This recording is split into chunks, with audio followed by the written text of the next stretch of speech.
Welcome back for option number 3. And this is the book here. Again, new author, never read before, and it's titled Bloody Genius. And I was at the laundromat the other day and a lady was reading this book and I asked her about the author and she said he's a pretty good mystery writer. Like you don't know who it is or what it is until the very end and it might be a twist.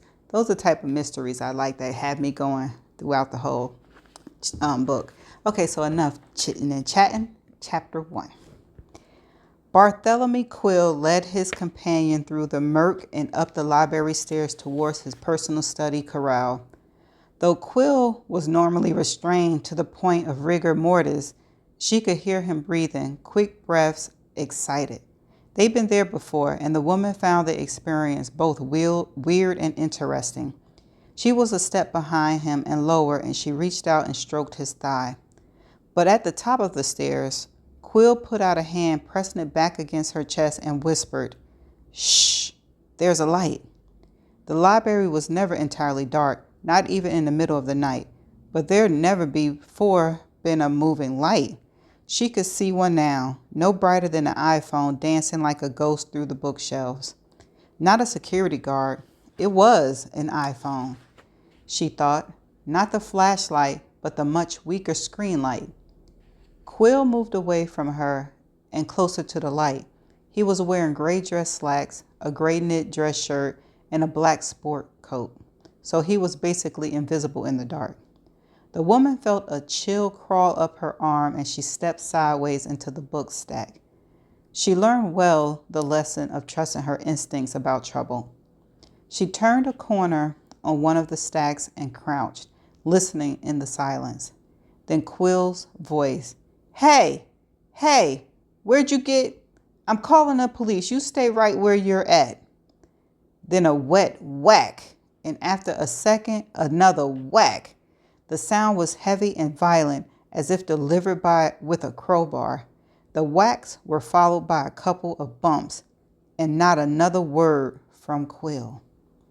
The woman crouched herself up, made herself smaller, opened her mouth wide to silence her breathing, a trick she learned in another life while taking singing lessons. Like Quill, she dressed in dark clothing, as their entry into the library was unauthorized and possibly illegal. Before this moment, that had added another thrill to their clandestine meetings. Now, something terrible had happened, she thought. After the whacks and subsequent bumps, there was a deep silence, as though the iPhone user were listening. That was followed by shuffling noise, more bumps, a door closed, and a lock turned, and then the weak iPhone light reappeared. She never saw the person with the phone, but kept her arms over her face and her head down. Faces shine in the dark, and eyes were attracted to eyes. She heard light footsteps fading away, risked a look up, and saw the iPhone light disappearing around the corner towards the stairs. The killer was just as stunned. Quill had come out of nowhere as the killer stood by the open corral door, laptop in hand. Quill's face had been twisted with anger.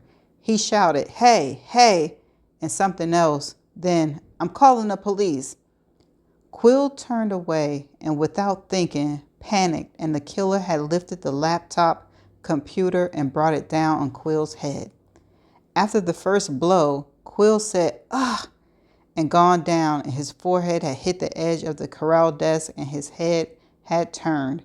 His gray eyes jerked to the assailant, but had already begun to dim. As he sank to his hands and knees, the killer swung the notebook again, and this time Quill went flat on the floor. The Dreambook powered P-87 made an excellent weapon, not because of its Intel Exon 17 processor, or its 64 gigs of RAM, or its high-definition display, but because it weighed more than 12 pounds and had sharp corners.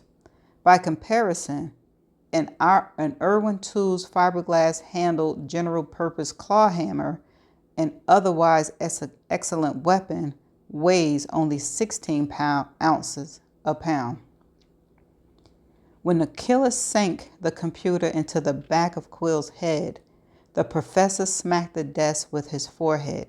His head turned and his eyes twisted towards his assailant, and he dropped to his hands and knees like an ox, if oxen have hands and knees. A blow followed, a downward chop like that of a blade. The later autopsy suggested the first blow had been significant enough to kill if the assailant had been willing to wait a minute. He hadn't.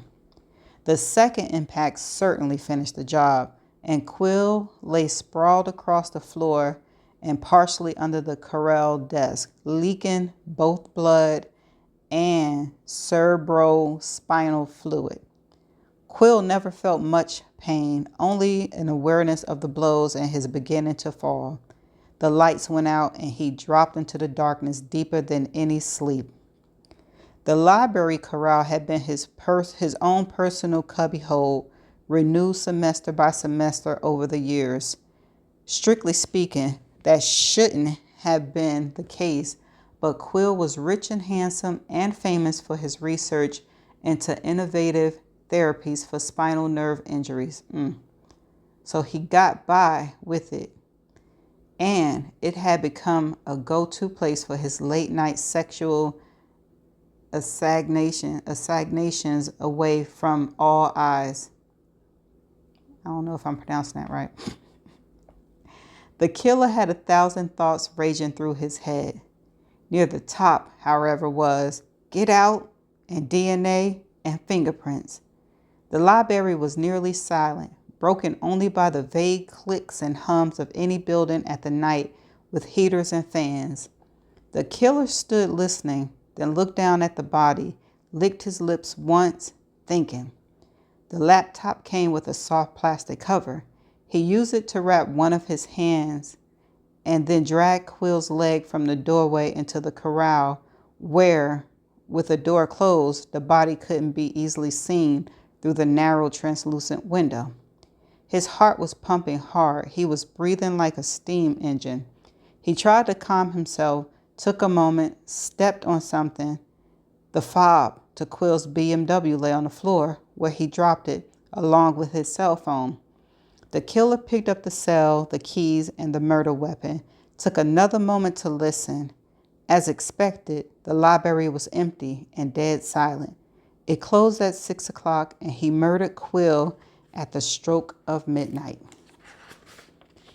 The killer left the corral at 3 minutes after midnight, pulled his black bald cap farther down over his eyes, and tilted his head down to defeat any cameras. He locked the corral door and started toward the stairs. The hair on the back of his neck suddenly bristled, like from a chill you get walking past a cemetery. He stopped. Was he alone? He listened, heard nothing. He walked slowly and quietly down the stairs to the first floor, creeping through it on his soft-soled running shoes and out the door. The river was right there. He went to the walkway, running alongside it, stopped under a light to separate the Professor keys from their fob and threw the fob in the river. The keys went in his pocket. He might find a use for them. He continued across the bridge to the other side, saw no one. He stopped to put the computer and its soft cover in his backpack. The cell phone went into a mission darkness, Faraday bag with a see-through window along with his own. Quill had begun making a call to 911 when he was killed, so the killer had access to the phone's operations and could keep it working with the occasional poke. Back inside the library, Quill's companion waited, frozen in place, for what seemed like hours, maybe 10 minutes. After the iPhone light disappeared, she had not heard another thing.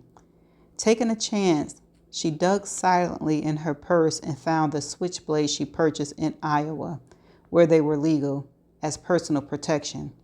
She wrapped the knife in the tail of her jacket and pushed a button that popped open the razor-sharp 4 7/8 inch serrated blade.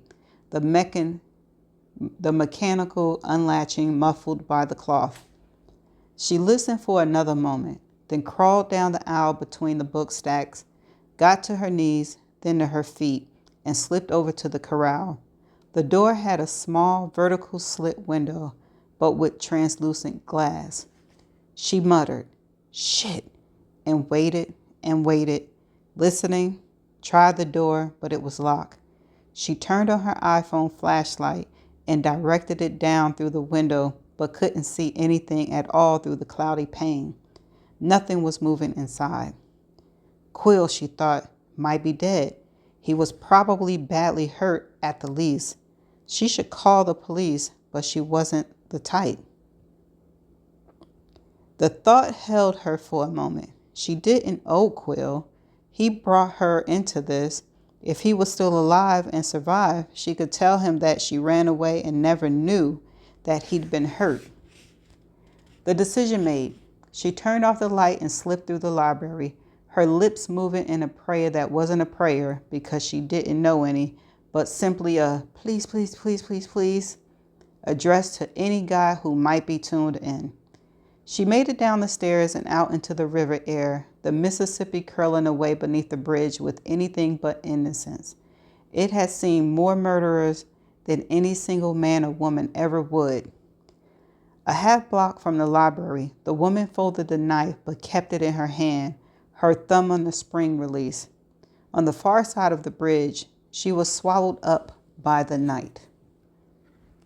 Because he was murdered on a Friday night and had no firm appointments over the weekend and missed only one day at the lab, Quill's body wasn't found until Tuesday, when an untoward odor began leaking under the corral's locked door. Definitely not coffee.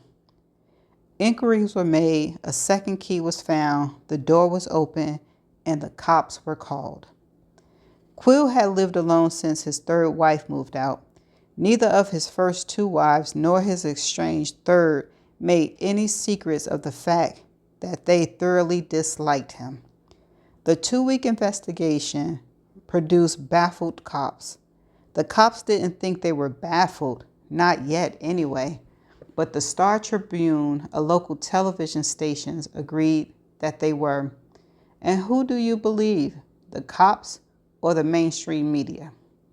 When no suspect had been produced after 2 weeks, Quill's well-connected sister, co-heir to their father's wildly successful company, Quill Micro Proctors, called her old friend and a major political donor, the governor of Minnesota. The governor called the commissioner of the Department of Public Safety.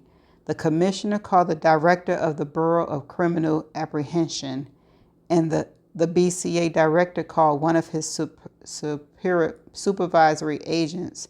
The supervisory agent, after a comprehensive course of vulgarity, obscenities, and profanity, made a call of his own. At the end of the daisy chain was a flower. Flowers. And that's the end of chapter 1. Okay. I kind of like it. I like how it was flowing.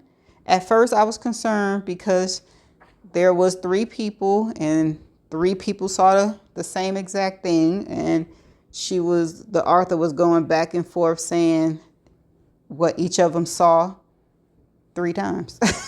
I was like, yeah, we know that because he got hit in the head and she saw it and the killer saw it. So why repeat that? But I guess it was the perspective of all 3 that's involved. Okay, so this is promising. Y'all let me know what you think. Okay, so stay tuned for the next option. Bye.